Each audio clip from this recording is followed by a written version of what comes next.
Hi, this is James Cook of the University of Maine in Augusta, and I'm recording this video to show how it's possible to use Microsoft Excel to take two-mode data of affiliation and convert it into two one-mode matrices that describe adjacency. So let's take a look at an example here that I have on my computer. I've gathered from the Fortune 500 the members of the boards of directors of six very large American corporations: Walmart, Apple, GE, Coca-Cola, Merck, and Bank of America.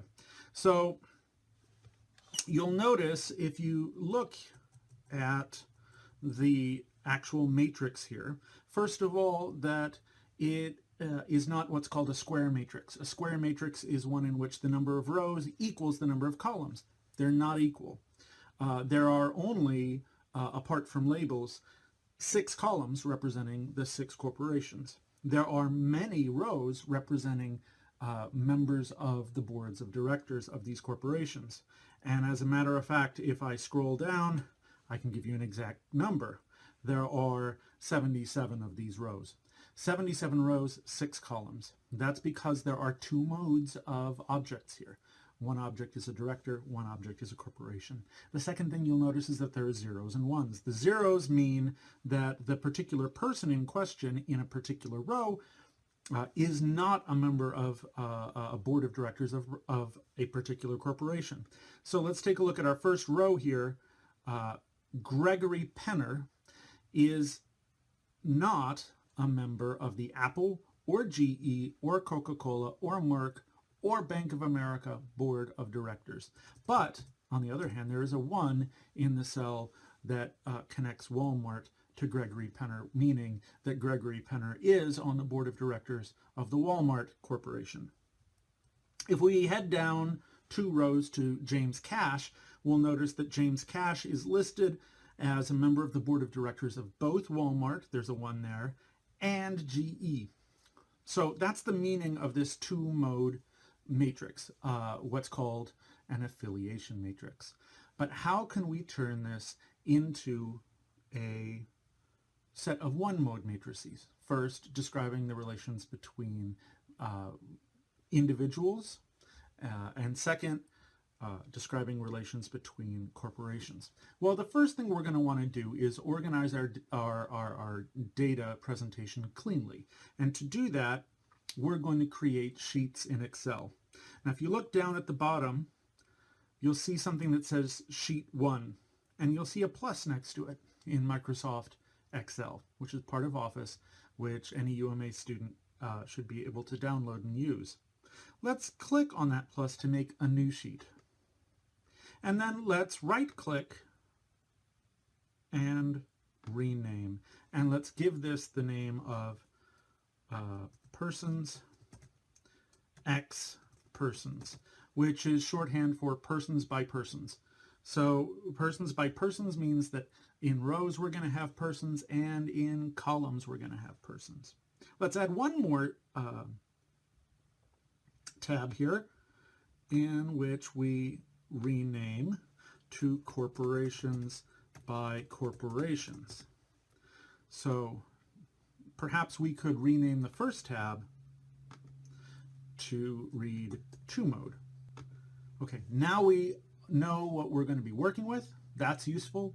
How do we get this two-mode information into those tabs now? That's another question. So we could do it manually. That is, we could look at every pair of possible persons and create a matrix. Well, let's start by taking those labels for people, and I am highlighting the whole column, and then I am hitting copy. I'm going to go over to the Persons by Persons tab, which I just click on to select, and then I'm going to select the first column again, and I'm going to paste those in. Now, what if I wanted to paste in those same labels, except going across? How could I do that? Well, what we'd want to do is we'd want to transpose. To transpose is to take something vertical and make a copy of it that is horizontal. So I'm going to select all of those labels, many, many people, and I'll copy them. And then I'll go to the cell where I want to put them. Now I want to put them horizontally, so I'm going to need to paste special. So I'm going to click up on the paste option in the ribbon above. Then I'm going to go all the way down to paste special. And I will select values and transpose. And now I've got very handily a set of row and column labels. Gosh, now I have to figure out how to fill in all of these cells. I could do this by hand. You could do this by hand, but I'm going to show you it's going to take a lot of time. Let's start off by saying, well, we recognize that most people aren't going to be on the same boards of directors, so maybe we could fill these with zeros. So we could just start typing in zeros. Now, as you notice, this is taking a lot of time already, just to put in zeros without paying attention. And I've only done it, well, not even for one row yet. Getting close to the end here, I think.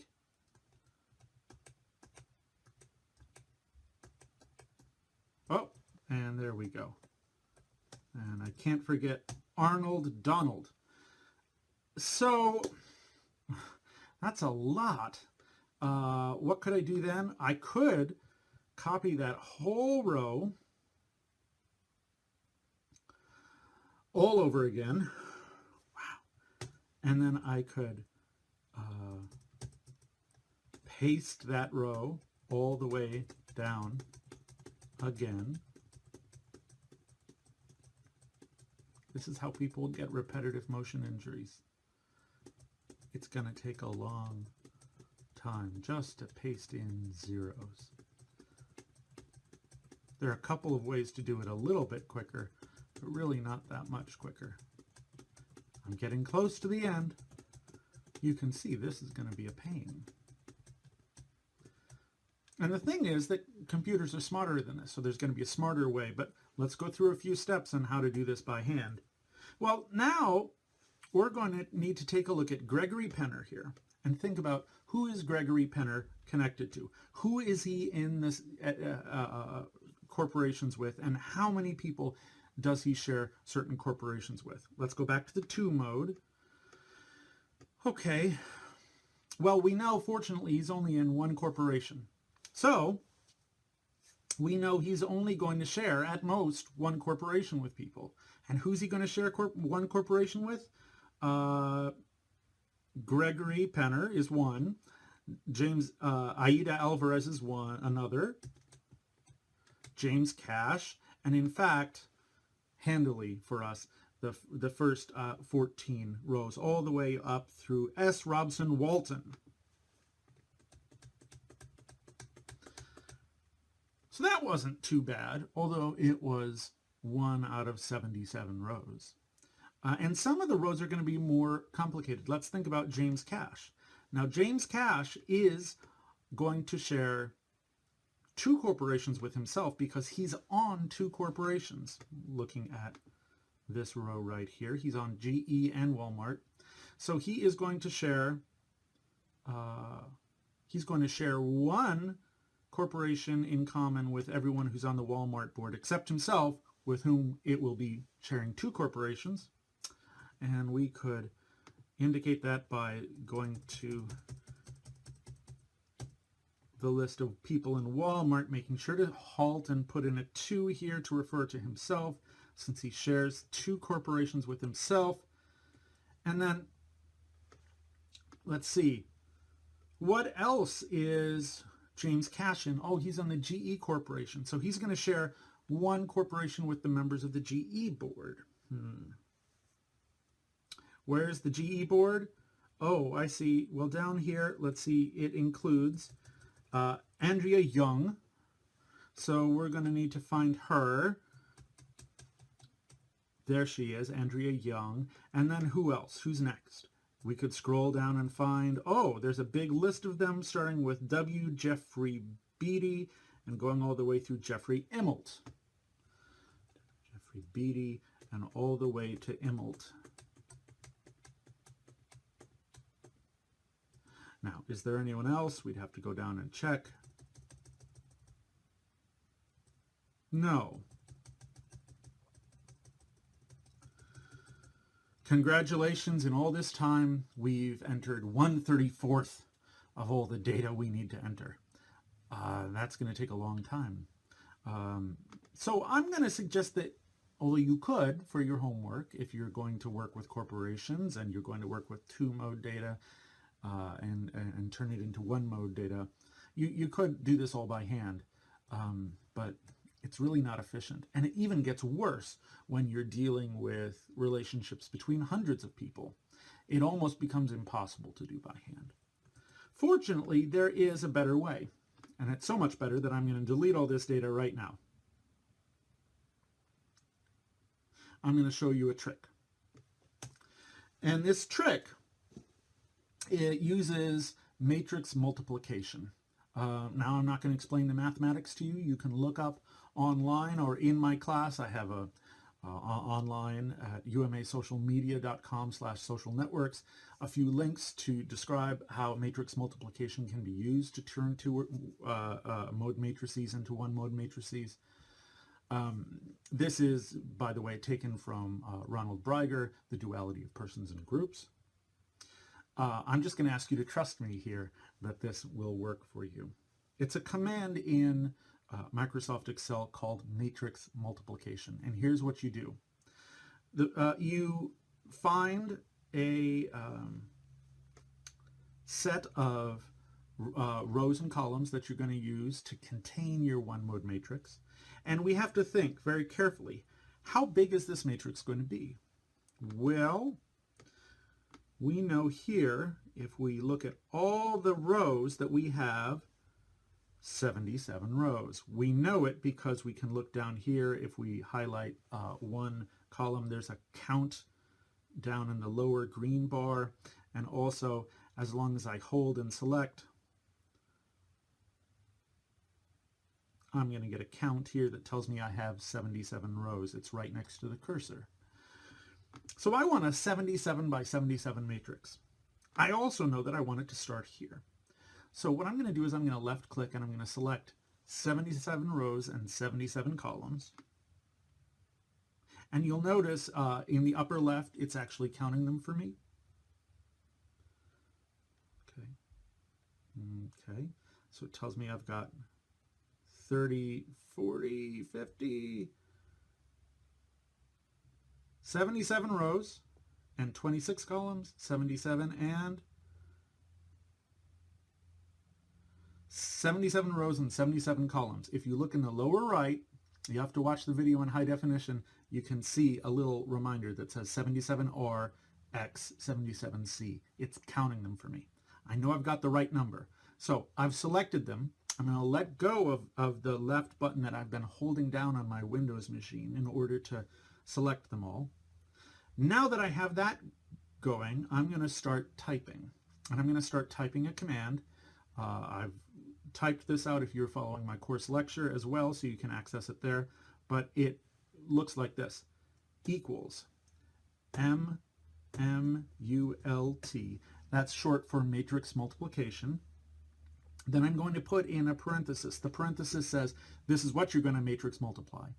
And it's going to look for 2 matrices to multiply in order to create a 1-mode matrix.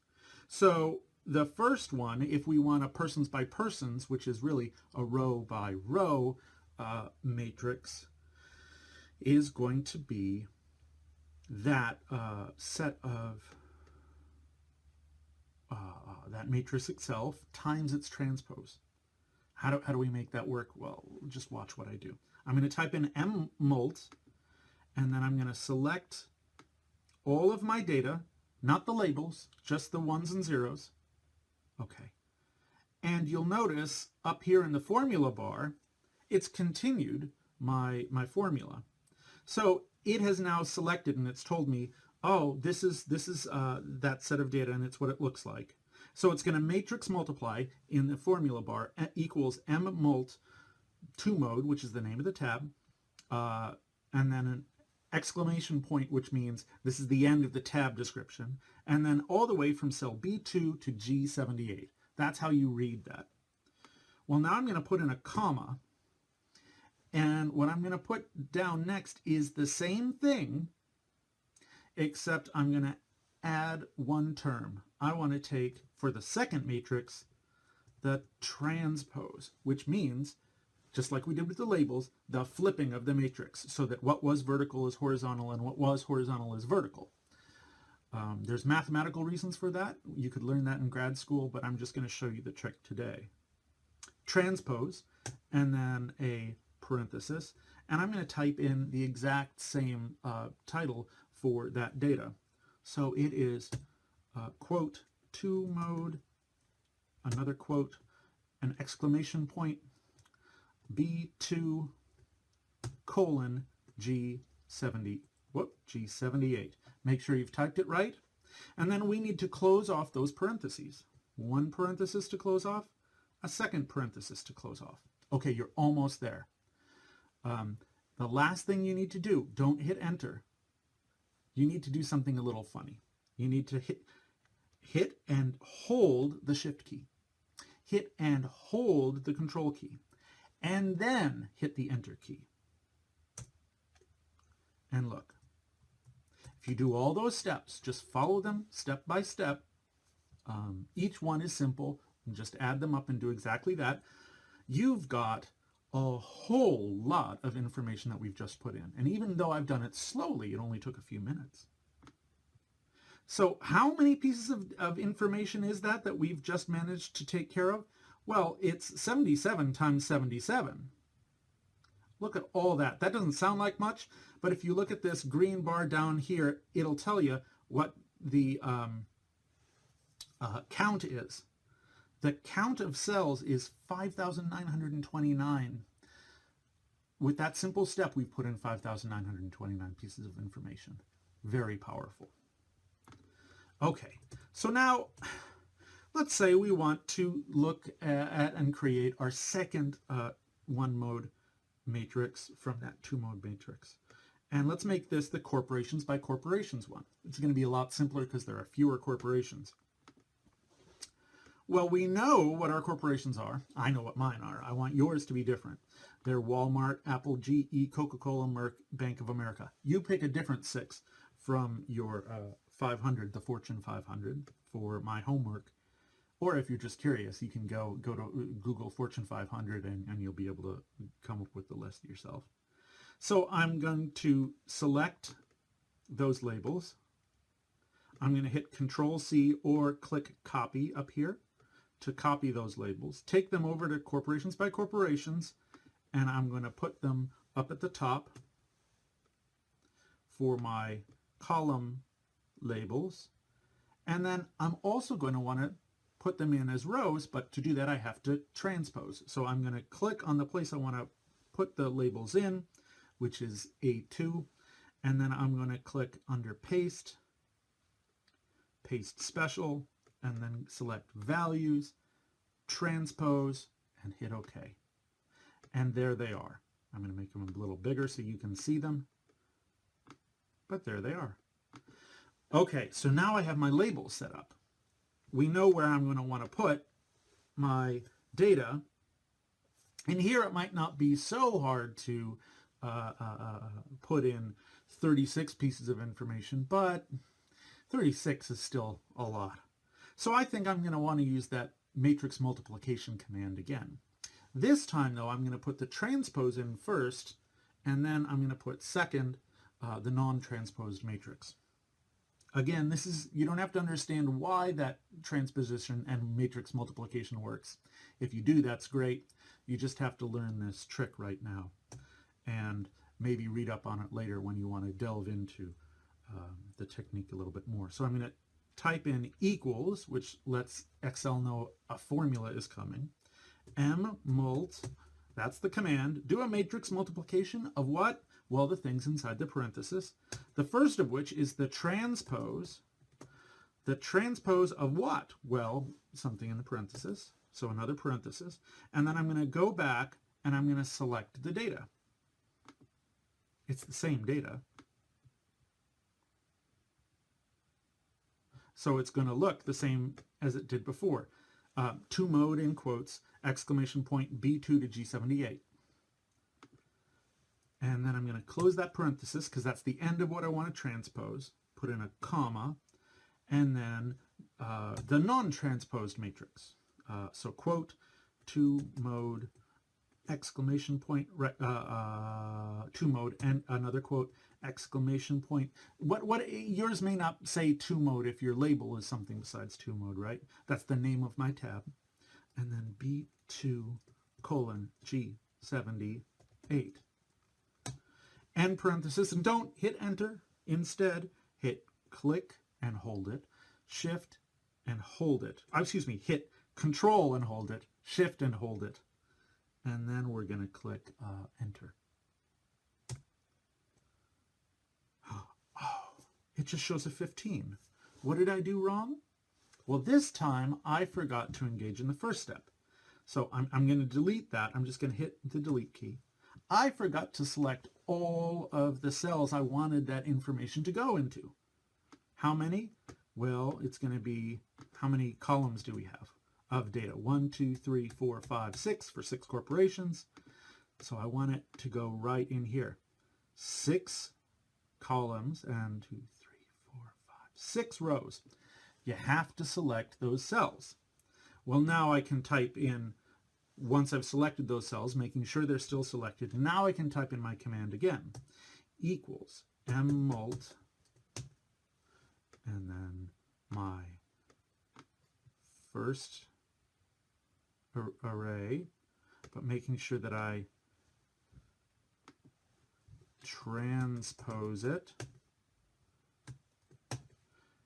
and then the array itself, to mode B2 to G78.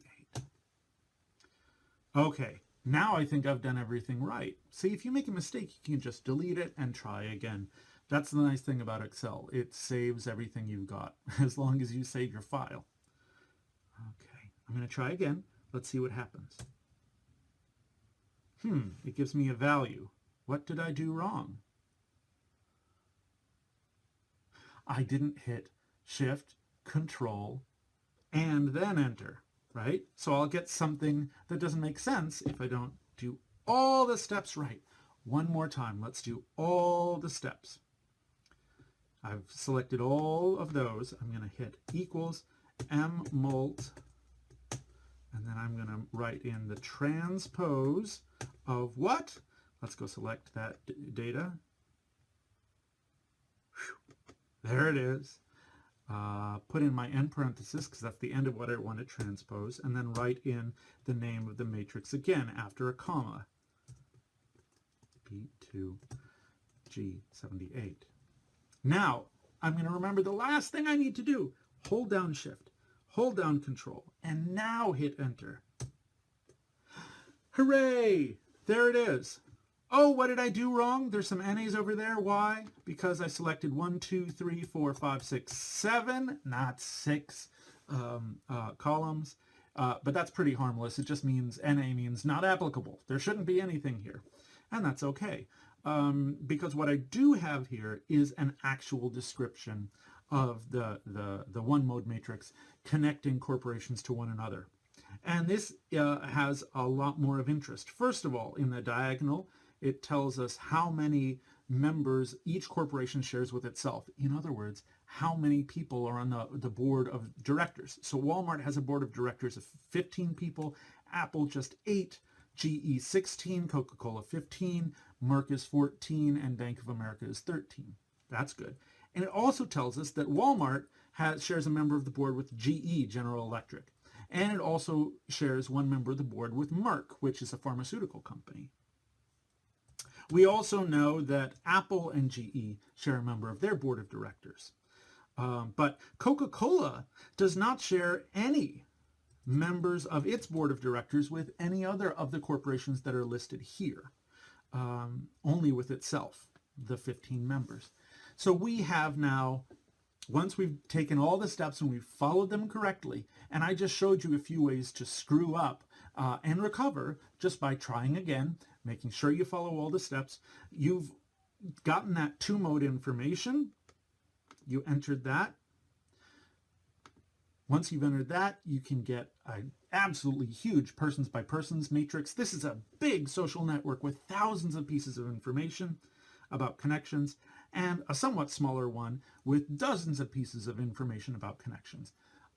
You can do this. It's as simple as collecting your two-mode data and doing the conversion as I've shown it to you here. Best of luck to you in trying this out at home. And I look forward to seeing your work if you're a student of mine. If you're not a student of mine, I look forward to maybe seeing the results of your work in print someday. Thanks very much. Good luck.